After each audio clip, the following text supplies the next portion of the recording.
distance pourra donc vous contrer. Et dans ce sens-là, il faut vraiment développer un art en communication de persuasif, donc pour pouvoir persuader, convaincre donc les différents acteurs de l'entreprise, acteurs qui se bloquent donc dans ce qu'on appelle l'opposition donc aux réformes. Donc, il faut donc trouver des mots justes donc, pour pouvoir faire plier les positions et ramener tout le monde à la mobilisation. Donc, c'est essentiel dans ce sens-là. Donc, voilà.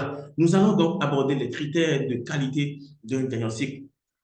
Alors, quel que soit son domaine d'application, le diagnostic doit refléter la qualité. Donc, il faut un diagnostic de qualité, c'est très important. Donc, pour parler des critères du diagnostic, nous avons utile. Votre diagnostic doit être utile. Utile, peut-être, il doit produire des informations claires et compréhensibles.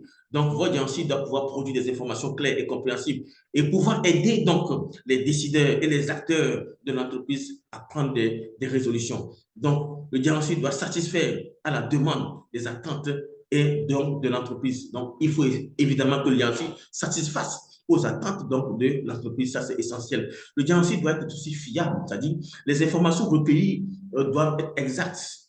Les analyses, les raisonnements et interprétations solides. C'est très important.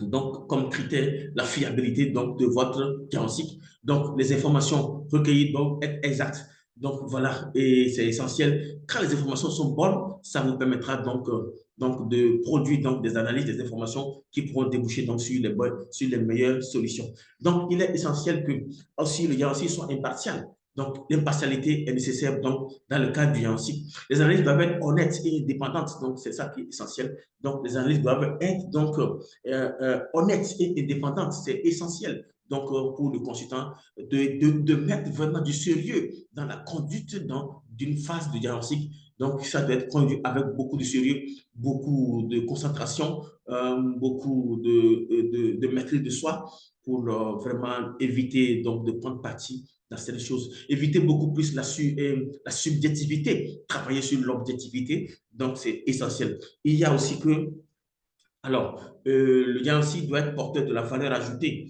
Cela dit que le diagnostic doit constituer un réel apport en termes d'information, d'expertise, de comparaison par rapport à d'autres pratiques. Le consultant doit apporter une valeur ajoutée avec un regard neuf. Avec un regard neuf. Donc, il faut donc apporter une valeur ajoutée avec un regard neuf. Donc, c'est pour dire que, enfin, en termes de critères, le diagnostic doit être transparent. Transparent, les méthodes utilisées, les sources d'information, les référentiels, les critères d'évaluation doivent être clairs. Les outils doivent être clairs parce qu'il faut que le client, vous puissiez dire au client les méthodes que vous avez utilisées. Donc, dans ce sens-là, il y a l'outil qu'on appelle les différents outils vus dans la formation. On peut parler il y a aussi le PESTEL, il y a également les 7 variables de McKinsey, il y a l'analyse SWOT, il y a le diagramme d'Ishikawa, d'autres outils aussi, il y a beaucoup d'outils donc, qui peuvent servir donc, à conduire donc, cette étape de diagnostic essentielle donc, pour le consultant. Donc voilà, nous allons aborder le diagnostic et audit. Quelle différence d'approche, donc c'est essentiel donc, pour les consultants de ne pas rester dans cette confusion-là, de savoir l'audit, le diagnostic, quelle différence d'approche, donc vous le savez déjà, mais néanmoins, il est toujours essentiel de revenir là-dessus et qu'on puisse échanger là-dessus. Donc, pour dire ceci, voilà, l'audit vise à s'assurer que les règles et procédures ont été effectivement respectées. Donc, l'audit vise à s'assurer que les règles et procédures ont été effectivement respectées. Il a pour objet de déterminer si, dans quelle mesure, les activités et les procédures organisationnelles sont conformes aux normes et critères préétablis. En comptabilité, les procédures comptables, les procédures administratives, tout ça là, dans l'administration, les procédures de décaissement et tout ça, lorsque les auditeurs arrivent, ils vont vérifier si les procédures ont été respectées. À quel niveau les procédures ont été visées? À quel niveau les normes ont été violées, les critères ont été violés. Surtout l'administration, ceux qui sont dans l'administration le savent très bien. Donc, à quel niveau les critères n'ont pas été respectés? C'est ce que les auditeurs recherchent. Donc, c'est ça. Et l'audit travaille sur des référentiels. Donc, il y a déjà les référentiels qui sont là et les normes qui sont là que les auditeurs gardent pour vérifier si ce qui est fait est conforme donc aux normes, est conforme donc aux critères établis. Donc, c'est ça. Alors, l'audit aide une organisation à atteindre ses objectifs en évaluant et en améliorant, voilà, selon les processus, les critères établis pour voir. Donc, voilà. Parfois, on parle de l'audit interne, de l'audit externe. L'audit interne, lorsque les résultats sont donc communiqués à l'entreprise elle-même. Lorsque les résultats sont communiqués à la direction de l'entreprise elle-même qui va s'en servir. Donc, ça, c'est l'audit interne. Maintenant, l'audit est externe lorsque une organisation est financée par des bailleurs, des organismes extérieurs, l'État, lorsque c'est une administration déconcentrée, et lorsque c'est une ONG financée par les bailleurs de fonds, et les bailleurs peuvent diligenter l'audit, ça veut dire que les résultats seront communiqués aux bailleurs, aux structures qui gèrent donc cette organisation-là. C'est ça qu'on appelle l'audit externe lorsque les résultats doivent être communiqués donc aux bailleurs, aux financiers, ceux qui chapeautent votre organisation. Quand vous communiquez ces rapports-là, ou bien c'est eux qui le demandent, donc ça c'est l'audit externe. Donc voilà. Donc pour dire que l'audit et diagnostic diffèrent fondamentalement dans le but recherché. L'audit vise à déterminer si les activités et résultats relatifs à un processus, un référentiel satisfait aux dispositions préétablies. Et ces dispositions sont mises en œuvre de façon effective et sont aptes à atteindre les objectifs constats d'un niveau de conformité. Donc, voilà le but recherché, donc déterminer les activités sont conformes donc, au processus, aux normes, au référentiel. Donc voilà, et nous avons ici au niveau de diagnostic, mais le diagnostic cherche à identifier les causes d'un dysfonctionnement, à déterminer les solutions pour le traiter à partir d'un nombre plus ou moins élevé de renseignements obtenus au sujet de cette organisation, de cette entreprise, de ce processus-là. Donc l'audit est libre, et donc le diagnostic est libre, est ouvert. Le consultant, c'est lui qui met en place son processus pour faire le diagnostic. Alors que l'audit, il y a déjà des référentiels, les processus, tout est déjà là, les procédures sont là. On va voir si l'application au quotidien respecte les normes. Mais lorsqu'on est dans le domaine du diagnostic, c'est le consultant qui est libre de mettre en place son processus pour déterminer les causes d'un dysfonctionnement. Mais l'audit et le diagnostic, quelque part, sont complémentaires parce que après un audit, on peut faire un diagnostic pour rechercher les causes qui ont entraîné la non-application, le non-respect des normes. Lorsqu'on détecte le non-respect des normes, on peut donc faire un diagnostic pour rechercher les causes qui ont entraîné ça. Donc, l'audit et le diagnostic, quelque part, alors, c'est complexe. Donc, voilà, c'est pour dire que le consultant, j'avais dit au début, donc voilà, donc je vais récapituler un peu. J'avais dit au début que donc le consultant, voilà, c'était coach Léonard Moussa qui communiquait ce matin. Donc voilà, je suis coach professionnel en éveil du potentiel, en accompagnement à la conversion professionnelle. Je suis formateur professionnel, beaucoup d'années de formation déjà. Donc voilà. OK, très bien. Nous avons communiqué sur les couloirs de diagnostic réussi et pertinent. Donc, voilà, qu'est-ce que le diagnostic? Donc, nous avons exploré cela. Donc, qu'est-ce que le diagnostic? Nous avons parcouru ça. Donc, nous avons vu que le diagnostic contribue donc essentiellement à établir des recommandations et sur des bases solides. Donc, c'est essentiel donc, de conduire le diagnostic. C'est une phase essentielle même pour l'entreprise à rechercher les causes. C'est très important. Donc, voilà, nous avons vu que le diagnostic pour une entreprise peut s'appuyer sur des données externes comme sur des données internes. Donc, il y a des outils qui servent donc à le faire quand c'est des données externes, quand c'est des données donc internes. Donc, nous avons aussi parlé donc des différents objectifs que vise donc le diagnostic. Donc, alors, le diagnostic, dans un diagnostic explicite, le client n'a pas toujours une réelle idée de ces problèmes. Pour dire que le diagnostic permet donc de positionner une entreprise dans son environnement, évaluer une acquisition, identifier les points forts et les points faibles d'une organisation, apprécier la situation financière d'une entreprise. Donc, c'est ça ce que conduit donc le diagnostic.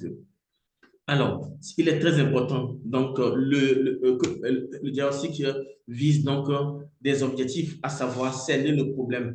Il faut donc le client qui vient vous voir, le problème réel n'est pas toujours le problème exprimé par le client. Donc, comme le patient vient chez le médecin en exprimant que j'ai le mal de dos, je sens ceci, cela, ça n'empêche pas le médecin de demander des examens. Le médecin va demander des examens donc pour aller vérifier et rechercher donc d'autres causes.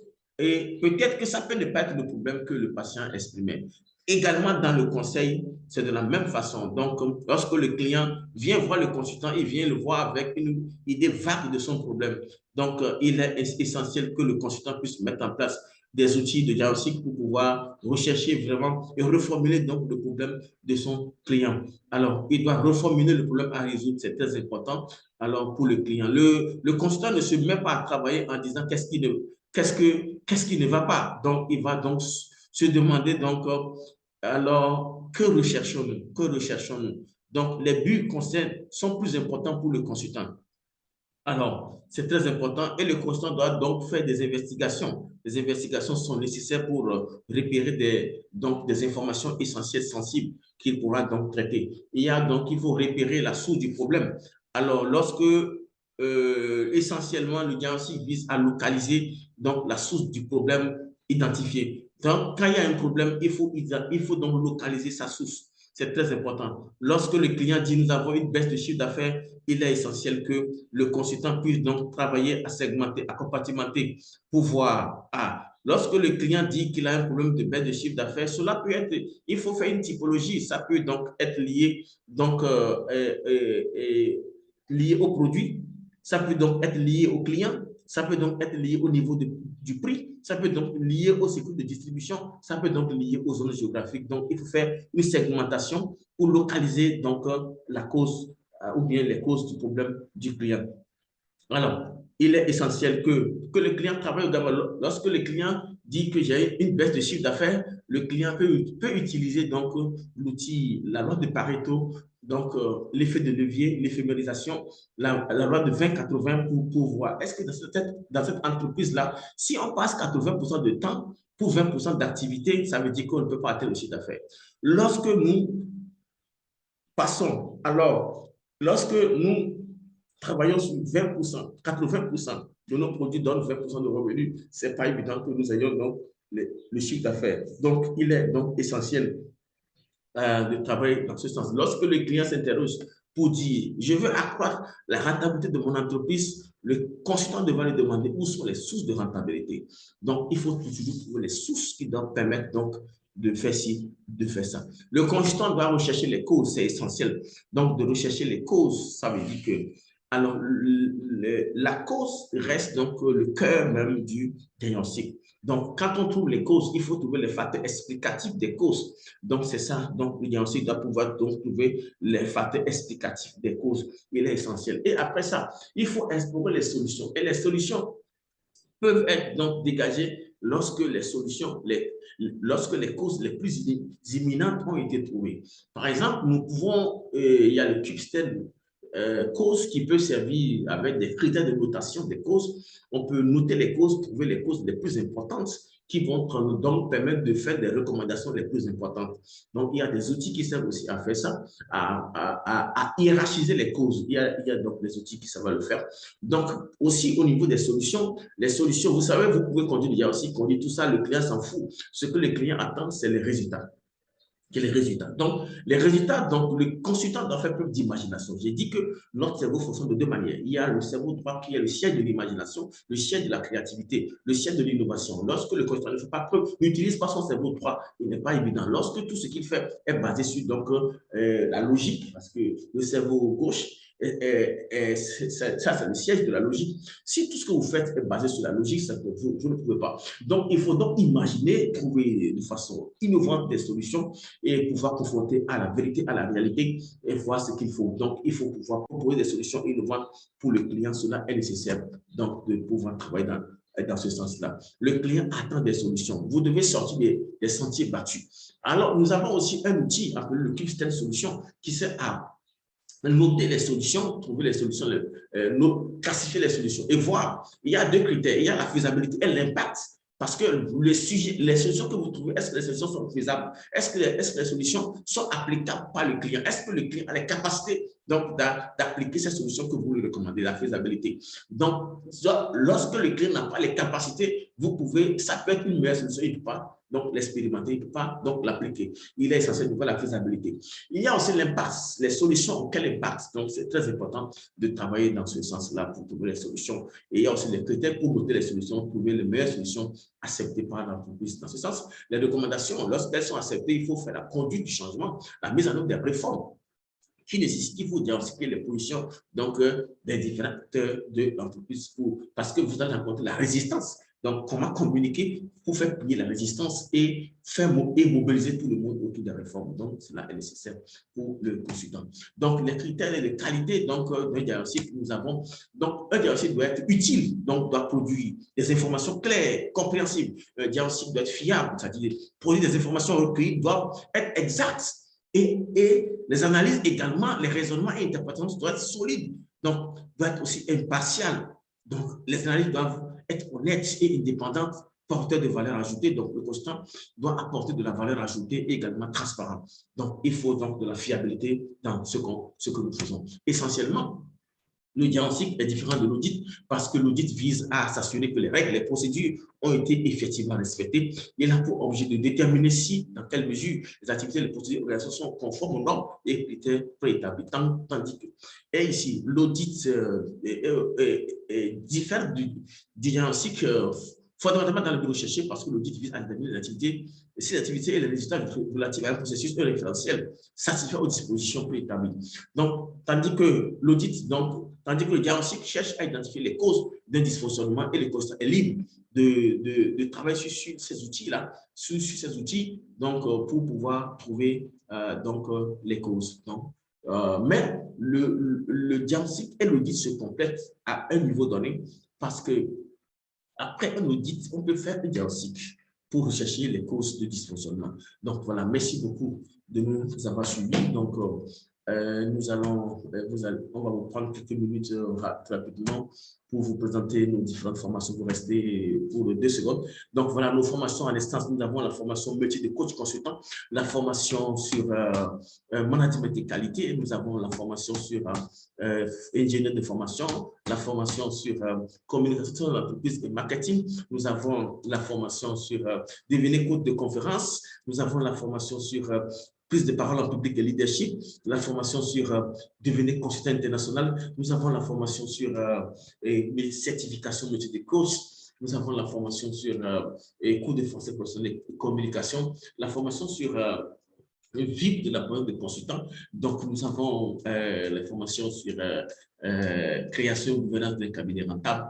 Donc, la formation VAL. Nous avons ici les représentants. Donc, c'est moi, même à l'écran, le PDG donc, du cabinet CPKP. Donc, c'est coach consultant Léonard Moussa. Donc, voilà. Et nous avons notre partenaire avec qui on a commencé ça à Bouy, de l'autre côté de Nairobi. Donc, nous avons notre collaborateur, coach consultant Abou Sanogo du côté de Burkina Faso. On était ensemble à Bamako. Donc, voilà, nous avons notre grande dame consultante Fatmata Sangaré, donc la belle dame du côté de Bamako. Donc, voilà. Nous avons notre mentor, l'ancien ministre de l'Enseignement supérieur du Niger, Souleymane Amadou Serki Rafi, expert international, donc, qui est notre mentor du côté de Niamey. Donc, voilà, nous étions à Bamako dernièrement. On était donc à Ouaga aussi, donc on était donc à Lomé. Voilà. Merci beaucoup de nous avoir suivis. Donc, c'est la fin de ma présentation. Donc, merci d'être resté de bout en bout. Donc, ça fait plaisir. Alors, vous allez donc ouvrir vos micros. Ceux qui veulent intervenir peuvent donc ouvrir leur micro et peut-être lever la main et pour qu'on puisse vous prendre. Merci beaucoup. C'était coach là. Merci.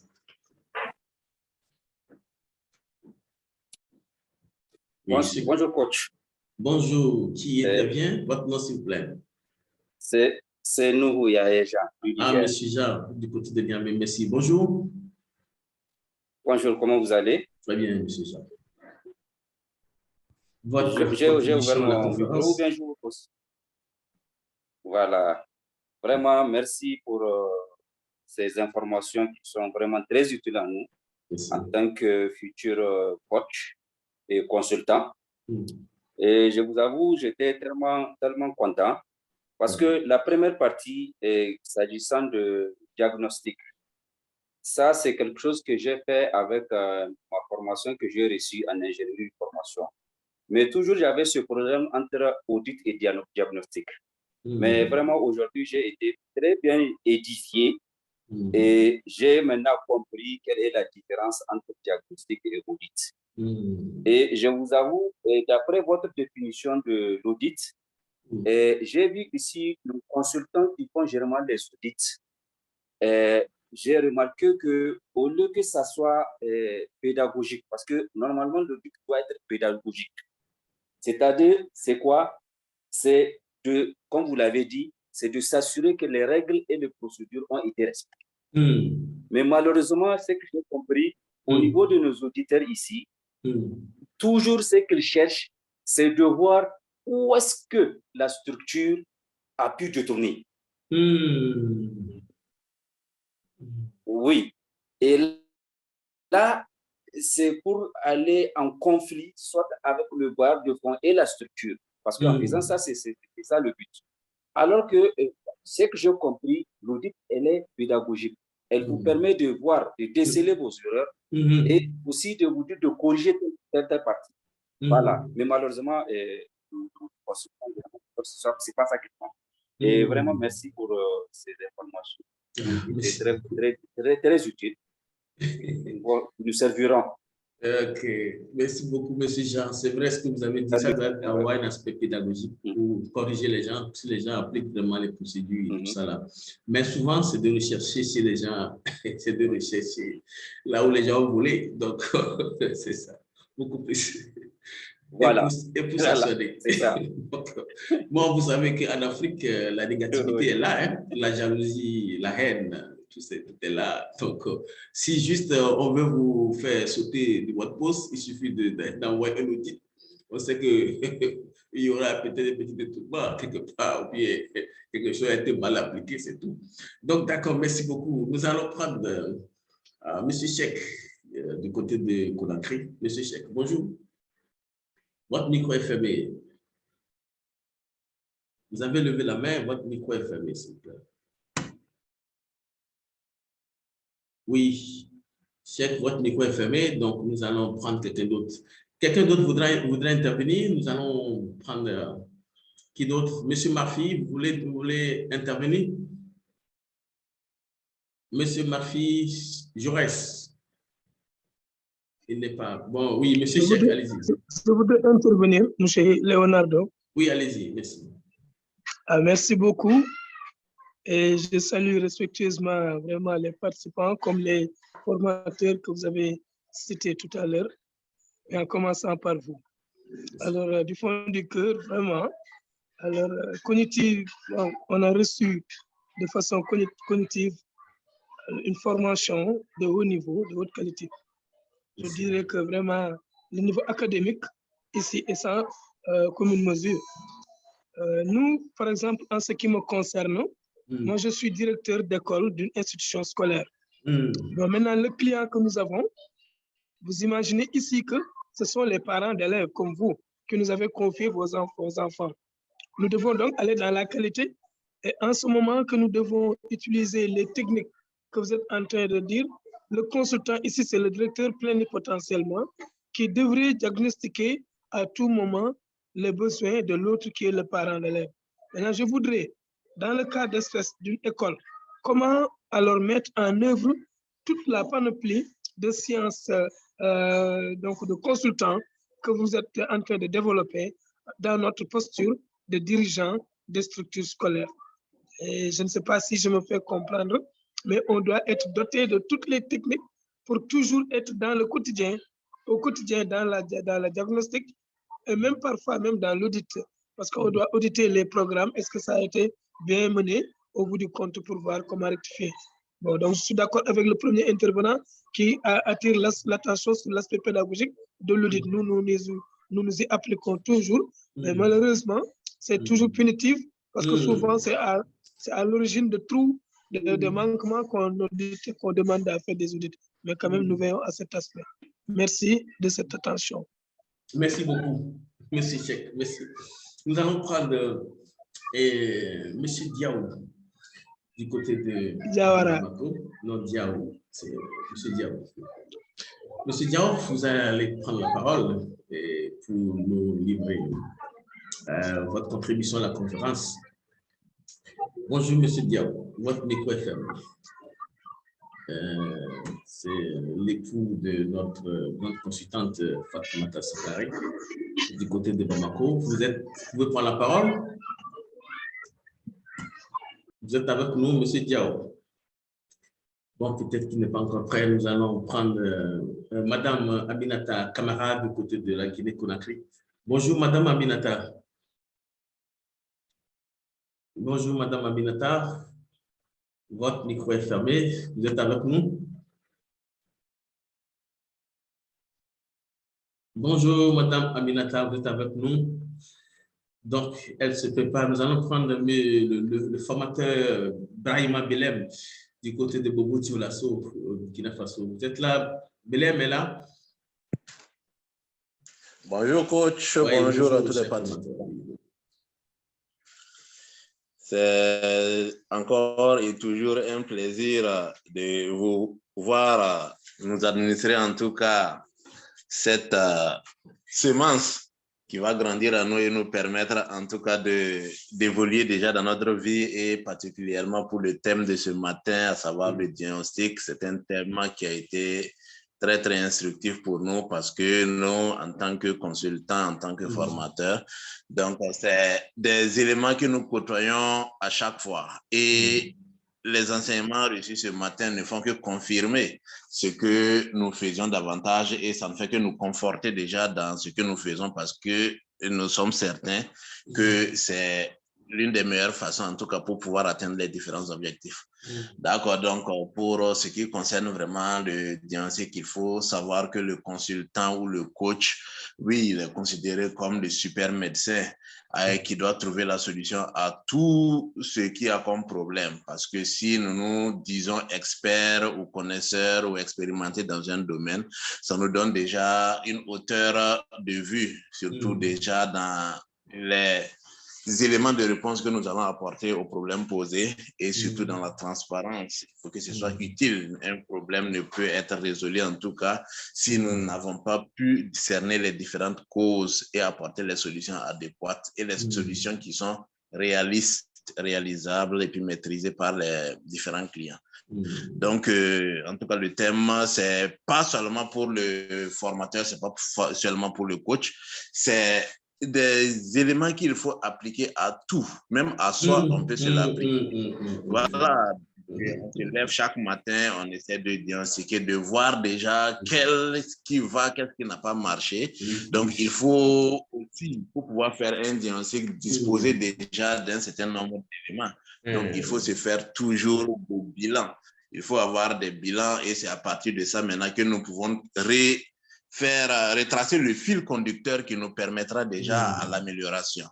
Et en tout cas, on invite l'ensemble des participants, l'ensemble des acteurs à s'approprier en tout cas ce thème, à mieux chercher à connaître déjà quels sont les différents contours, les différents fondements, les différents enjeux des problèmes. Donc, pour la formation, en tout cas, c'est toujours un plaisir de vous revoir, de vous entendre, de se faire enseigner par vous et espérons déjà que la dynamique qui a été enclenchée pourra continuer et nous permettre d'évoluer tout ensemble. Merci beaucoup.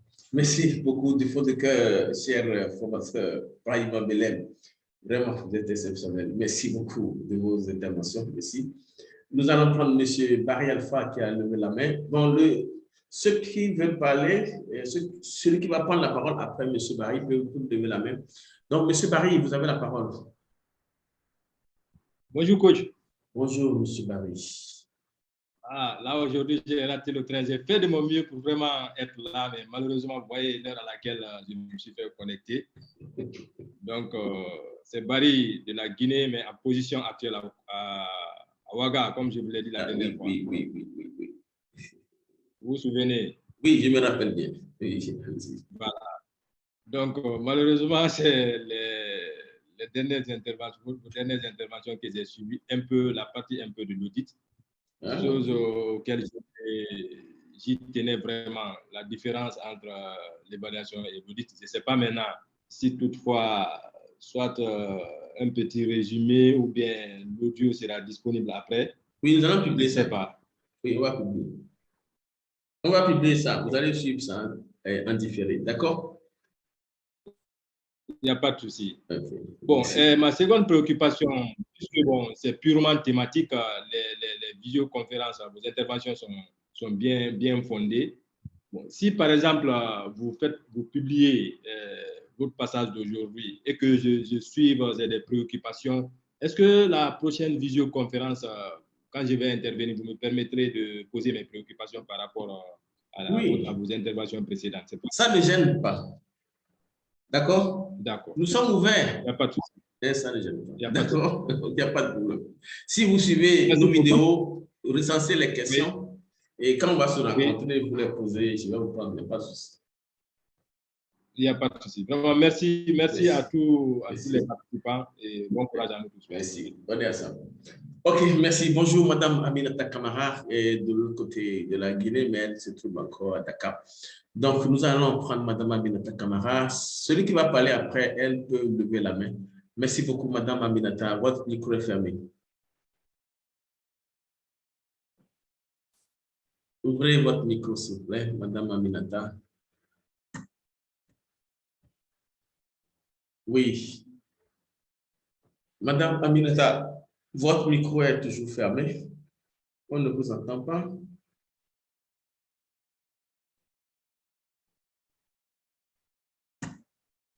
Oui, votre micro est toujours fermé, Madame Aminata.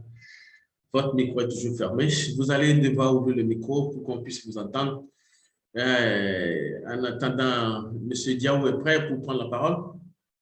Son micro est toujours fermé aussi. M. Diaw peut prendre la parole. Sa contribution à cette conférence. Oui. Oui, M. Diaw peut prendre la parole. Non, pas prêt. Madame Aminata, votre micro est toujours fermé. Vous avez levé la main. Oui. Donc, bon, elle se prépare. Donc, nous allons écouter donc, le consultant Koulibaly d'audio en attendant que Madame Aminata se prépare. Bonjour, consultant Koulibaly d'audio du côté de Bamako. Bonjour. Oui, bonjour. Vous allez bien? Une fois de plus, c'est un plaisir de vous écouter. Merci. Et parlant de la thématique de ce matin, comme je l'avais dit bien avant la conférence, cette visite des coulisses du diagnostic nous a permis de savoir que réellement c'est un outil transversal, un outil dont tout le monde a besoin. Tout le monde a besoin. Comme l'a dit un des prédécesseurs, pour cet outil, ça commence par lui-même, le consultant d'abord. Le consultant, le premier diagnostic commence par lui. Il faut faire un diagnostic quotidien. Et ces outils que vous venez de nous donner, vraiment, nous mettront à l'aise dans l'exercice de nos différentes fonctions. Parce que vous ne pouvez pas diagnostiquer, vous ne pouvez pas faire un bon diagnostic si vous-même vous n'êtes pas au point. Donc le diagnostic commence par vous-même d'abord. Donc au niveau individuel. Vous voyez. Donc cet outil, ce diagnostic, tout le monde a besoin. La démarche, la méthodologie que vous avez donnée, si on l'applique comment, ça ne pourrait que nous aider à améliorer notre image, notre notoriété de consultant, de coach. Tout le monde a vraiment besoin de ça. Et également, vous avez touché à un point qui est très sensible, c'est-à-dire la distinction, la différence entre le diagnostic et l'audit. Parce que dans nos cabinets, il y a souvent ce conflit entre les auditeurs et les consultants qui font du diagnostic. Les consultants se croient toujours supérieurs et c'est eux qui ont le dernier mot. Alors qu'en réalité, on n'a pas les missions ne sont pas les mêmes. Non. On se complète. Oui. On se complète. Oui. Donc, il ne doit pas avoir de chevauchement entre auditeurs et consultants, donc dans leurs missions respectives. Donc, cette distinction, cette précision est très importante. Je crois que ça va permettre d'enlever une grosse épine dans les pieds des gérants de nos cabinets. Une fois de plus, je vous remercie pour cet exposé. Merci à tous les participants du Burkina, du Niger, de la Guinée. Alors, je salue tout le monde. Merci beaucoup, merci grand bien. consultant de Koulibaly du côté de Bamako. Merci de vos interventions.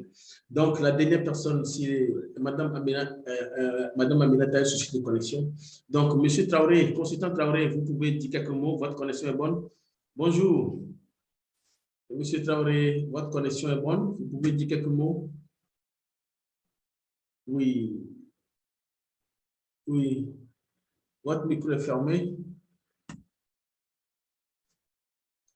Oui.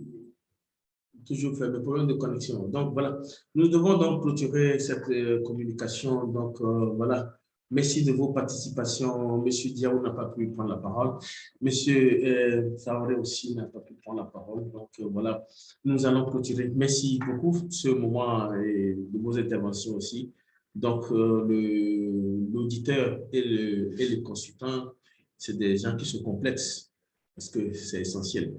Donc, nous faisons des choses, mais il faudra vraiment que nous sachions ce que nous faisons. Si nous savons ce que nous faisons, nous allons le faire correctement. Donc, l'audit, il y a beaucoup d'outils qui servent à faire l'audit et qui servent à faire le diagnostic que nous avons dans les formations, donc beaucoup d'outils. Alors, voilà, merci beaucoup. Nous sommes à la destination. Je vais vous souhaiter un très bon week-end et au plaisir donc de vous retrouver. Alors, je vous souhaite bon week-end et portez-vous bien. Que Dieu vous bénisse. Alors, merci beaucoup de votre participation, M. Traoré, merci. Consultant Koulibaly, merci. M. Diaw, merci. M. Sek, merci. Formateur Brahima Belem, merci. Coach consultant Jean, merci. Alors, M. Barry Alpha, merci. Ceux qui sont partis aussi, merci à vous. Allez, bon week-end. Merci beaucoup. Que Dieu vous bénisse. Merci. Bon week-end. Merci, coach Léonard. Bon week-end. Bon week-end à tous. Merci.